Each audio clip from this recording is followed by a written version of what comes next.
बिलावर में जिस तरह से 3 लोग गायब हो जाते हैं और उसके बाद 3 लोगों के शव बरामद होते हैं और उसके बाद टेरर एंगल की बात आती है कि ये आतंकियों की करतूत है।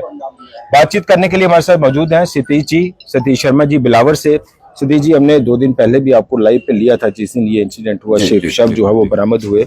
शुरुआत में माना नहीं जा रहा था कि ये टेरर एंगल है, लेकिन अब लग रहा है। पीएमओ ने भी इस पर ट्वीट किया, एजेंसीज भी उसी तरह इंक्वायरी कर रही हैं। आप वहाँ के विधायक भी हैं, लोकल भी हैं, और उस रात आप उस परिवार के साथ भी मिले थे। क्या कुछ चीजें अब तक निकल कर सामने आ रही हैं? सुरेंद्र जी, ऐसा है कि हमको किसी भी एस्पेक्ट के ऊपर डिनाई नहीं करना चाहिए।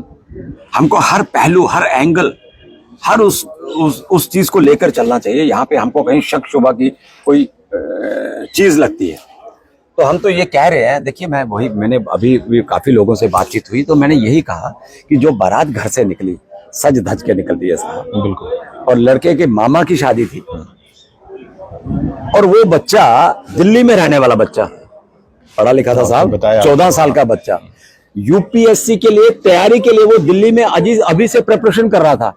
मेरे पहाड़ का बच्चा अगर कोई आईपीएस आईएएस बन जाता, उस क्षेत्र की दशा और दिशा बदल जाती है, लेकिन उन लोगों को मंजूर नहीं था। और ये जो शादी थी ये एक फौजी की थी। आप इस एंगल को क्यों नहीं लेते कि वो एक फौजी की फैमिली को टारगेट करना चाहते थे? ये भी तो एक विषय है ना। ये कहा गया, जैसे हम पीएमओ की बात करें, ट्वीट जो उन्होंने किया कि एक गहरा षड्यंत्र हो रहा है। क्या आपको लगता है कि जम्मू डिवीजन में हम देख रहे हैं कि बहुत सारे ऐसे अब हिंदू बेल्ट वाले इलाके हैं, डोडा, पुंछ, राजौरी, किश्तवाड़, कठुआ, बिलावर जैसे जो इलाके हैं, वहां पे भी आतंकी वारदातें शुरू हो गई हैं, आतंकी गतिविधियां बढ़ रही हैं। तो क्या इसको अब लग रहा है कि कश्मीर से शिफ्ट हो गया है टेरर एंगल? अब उसके लेकर भी एलजी मनोज सिन्हा ने पिछले दिनों बैठकें भी की, जम्मू में भी, कश्मीर में भी, गृह मंत्रालय की तरफ से भी बैठकें की गई और फोकस अब जम्मू डिवीजन में है। देखिए सुरेंद्र जी, एक हफ्ता पूर्व यहाँ पे ये सदन चालू हुआ, विधानसभा लगती है। बातें क्या यहाँ पे प्रारंभ होती है? यहां से एक मतलब एक सेट किया जाता है, एक पैमाना। यहां पे बात होती है सरकार को पाकिस्तान से बात करनी चाहिए, जो लोग जेलों में बंद हैं उनको जम्मू में लाना, कश्मीर में लाना चाहिए। वो 50 डिग्री टेम्परेचर में अपना कैसे किएंगे? तुम देशद्रोह करो, तुम देशद्रोहिता की बात करो, लोगों, इनोसेंट लोगों को मारो, क्या तुम्हें प्रश्न नहीं किया जाएगा? यहां से जब जो सेट होता है तो बात कहां से कहां पहुंचती है। नहीं, ये तो क्लेम किया जाता है कि प्रो टेरर, प्रो पाक सेंटीमेंट जो है वो खत्म हो गया 370 खत्म होने के बाद। सर, मैं जनता की बात नहीं कर रहा हूं। जो लोग यहाँ पे एंटर कर गए होंगे, जिनका जो माइंड सेट है वो तो रहते हैं ना।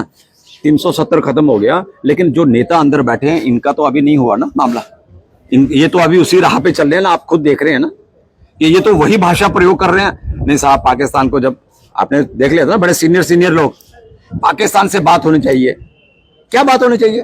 जो टेरर इस देश को देता है, जो इस देश को एक मुश्किल में फंसाने की कोशिश करता है, उस भाषा में उसी पाकिस्तान को जवाब देंगे। जी, बड़ा सवाल ये है कि लॉ एंड ऑर्डर तो गृह मंत्रालय के अंडर, मान रहा हूं, एलजी के अंडर मान रहा हूं, तो जवाबदेही किसकी है? बीजेपी ही सवाल कर रही है। अब मैं यही कह रहा हूं, इनको भी बचना नहीं चाहिए।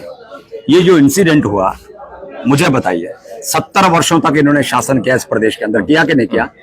किया ना जी, बिल्कुल। क्या लोगों को रास्ता चलने के लिए नहीं देना चाहिए था? रोड नहीं चाहिए था? अगर उसी पहाड़ के अंदर एक रोड निकला होता, ये बारात गाड़ी में बैठकर जाती, तो आज ये इंसिडेंट नहीं होता। इनकी नालायकी के कारण ये इतना बड़ा इंसिडेंट नहीं। ऐसे इलाके जो जीरो टेरर फ्री जोन हो गए, अब दोबारा से वहां पे टेरर एक्टिविटीज हो रही है, इसका जिम्मेदार कौन है? जिम्मेदारी अब लॉ एंड ऑर्डर, जैसा मैंने कहा, लॉ एंड ऑर्डर तो सीधा केंद्र सरकार देख रही है, तो जवाबदेही किसकी है?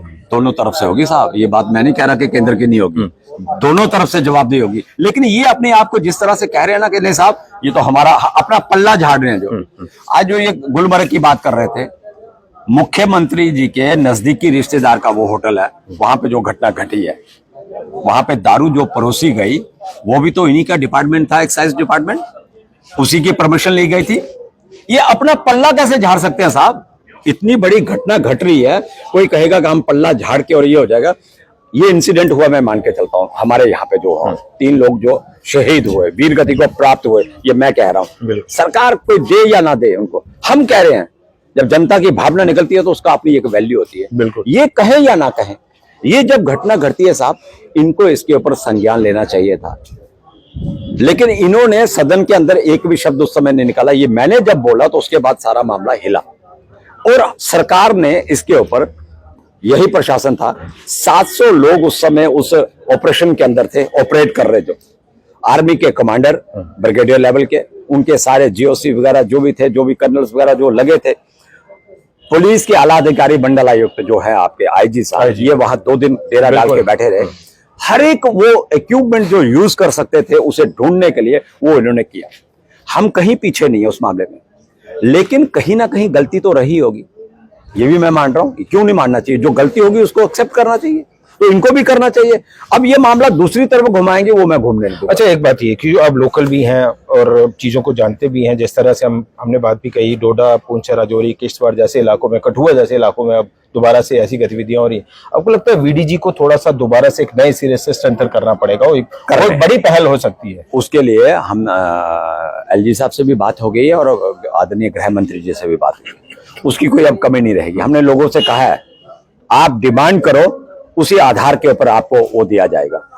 वो सब स्ट्रेंथन के लिए जो भी मेजरमेंट लिए जाएंगे, लेने होंगे, वो लेंगे हम लोग। उसके लिए आप निश्चिंत रहिए। थोड़े कह रहे हैं कि आप पॉलिटिक्स कर रहे हैं, हमारे नेताओं को आप जाने नहीं देते, बीजेपी के नेता तो जा रहे हैं वहां। वैसे ही दुख तो सबका है।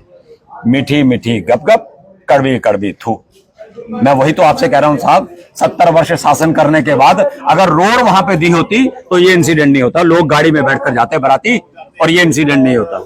अपनी गलती को कहीं छुपाएंगे, अपनी गलती को मानेंगे नहीं ये लोग। ये मैं आपसे कह रहा हूं। ये खाली सत्ता, ये खाली राजनीति करना चाहते हैं। इनके अंदर मानवता का कोई आधार नहीं है। चलिए, बहुत बहुत शुक्रिया सतीश जी। ये थे हमारे साथ सतीश शर्मा, जो कह रहे हैं कि सत्ता पक्ष जो है वो अपनी जवाबदेही से बच रहा है, वो सिर्फ सियासी रोटियां सेकने की जो गुंजाइश है वो तलाश कर रहा है। फिलहाल लेते हैं, देखते रहिए यूनिक वॉइस न्यूज। नमस्कार।